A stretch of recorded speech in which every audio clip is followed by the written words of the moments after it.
GM Grilling Part 2. CEO Mary Barra is scheduled to appear Wednesday before a House committee to answer questions about the company's recall nightmare. Last time she was there, Barra had a few answers. We're doing a full and complete investigation. That's why we're doing this investigation. That is part of the investigation that we're doing. The investigation will tell us that.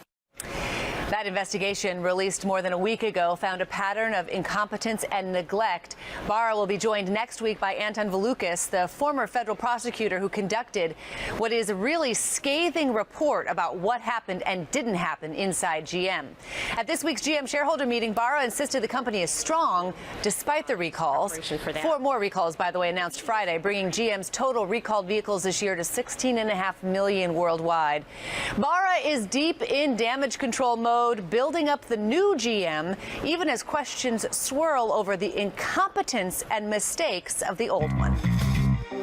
Looked into Testifying before Congress is bad enough. General Motors today finds anytime there's an incident is... Well, you know, today and today. Yesterday, I did some things that I'm accountable for. But when that testimony is spoofed on Saturday Night Live... I am looking into knowing when I first knew about it, but I won't know the results of that knowing until I know for sure. It's a bona fide brand crisis. General Motors, barely shaking off its bailout baby government motors image, thrust into a product safety crisis of its own making. It's a pattern of incompetence and neglect. And those words attract plaintiffs' lawyers like bears to honey. GM now finds itself among the greatest hits of deadly corporate mistakes that resulted in massive settlements. Toyota doled out $1.1 billion for its runaway accelerator problem. Merck paid $4.85 billion for its deadly drug Vioxx. The dangerous diet pill Fen-Phen cost American Home Products $3.75 billion. BP paid $7.8 billion for poisoning the Gulf of Mexico. But nothing compares to the tobacco industry coughing up $206 billion. The costs for GM will likely run into the billions, no question. Cost of the recalls, payouts to victims' families, lost value of used cars, fines from the government. To say nothing of the reputation hit as angry families grieve. It's not about the money. We want to Not about the money. Still, GM has deep pockets. In the years since taxpayers bailed it out in 2009 at a cost of $10.6 billion, GM sales are up. In fact, surging since the ignition defect recall was announced in February. Seems consumers think GM really messed up, but they don't associate GM with the car brand they want to buy. The vast majority of people don't know that Buick and Cadillac and GMC are GM products. So there's a very interesting bifurcation between the image that General Motors has and the image that its brands have. And it's making money. GM revenue last year was $155 billion, and its stock is up since the recall. In fact, GM shares up about $1 since the recall, not really helping to drive the rally on Wall Street, but there are plenty of other companies making some big moves this week, and for that we bring Paul LaMonica in. He's an assistant managing editor of CNN Money. You can read and watch him on The Buzz every weekday. Okay, Paul, the Dow backed away from 17,000, but there were some individual movers, some big individual movers this week. I want to start with Facebook because this is a really interesting story. After some pessimism here and then here, look, we're coming back. Yeah, what happened, I think earlier this year, you had some skepticism about earnings growth and user growth. You also had questions about did they really need to spend as much money as they did on WhatsApp and Oculus, but the stocks had a nice rebound lately with a lot of other momentum stocks. But for Facebook specific news, they just lured away the head of eBay's PayPal. Yeah. That has a lot of people talking about what Facebook might do with payments.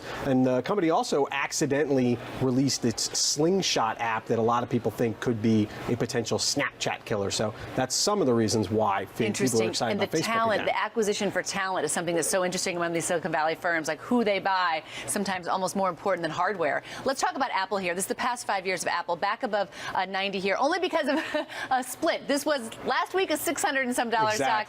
Did this split bring in new buyers, you think? I think the split might have brought in some new buyers. We had a great story on CNN Money about how some average investors did feel that, you know, buying a couple of shares in the 90-ish range was a more reasonable thing for them to do than to try and buy one at 650 or so. So the stock has had this steady march back, 700. Now 100 is the new 700 in terms of looking at that September 2012 all-time high. Optimism about the dividend, the buyback, and heck, new products too. We're going to have an iPhone 6 later this summer. So many people were saying to me, now should I buy Apple? Well, if you didn't buy Apple when it was almost 700, what makes it a different story at 100? Is it just the timing of a split that suddenly makes it attractive again?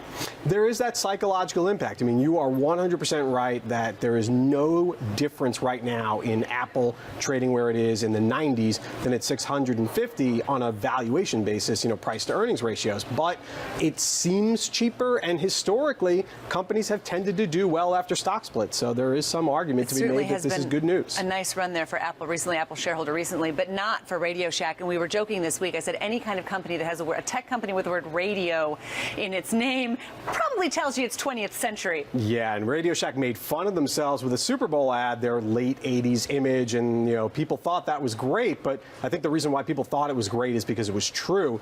You look at this company, shares are plunging obviously because their earnings, they don't have any, they're losing more money, sales going down, they're running through cash. There's an analyst who just downgraded his price target to zero. And the B word is out there. People are talking about whether or not this is a company that may have to file for bankruptcy. It really is sad, but in a world where Amazon and Walmart sell almost anything you can get at Radio Shack, and even Best Buy, which isn't healthy but it's healthier, it's looking very bleak for Radio Shack. What's your Shack vote joke? If you want Shack in the name, you should buy.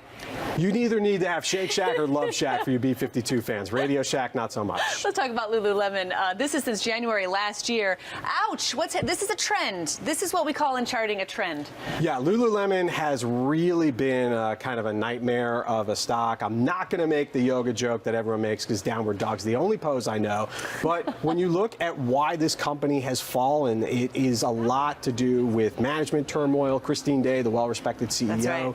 She's gone in the wake of the black pants, the translucent see-through pants fiasco. Their company's founder, who is no longer chairman of the board, voted against 2 board members this week, so he's feuding with the company. And then you have, with this backdrop, they lowered their earnings outlook for the year. So this was a cult stock. The bulls thought it would be the next Nike. It's not. It's just plain old lemon. And showing you some internal turmoil. That's never a good thing when you're trying to get things back on track.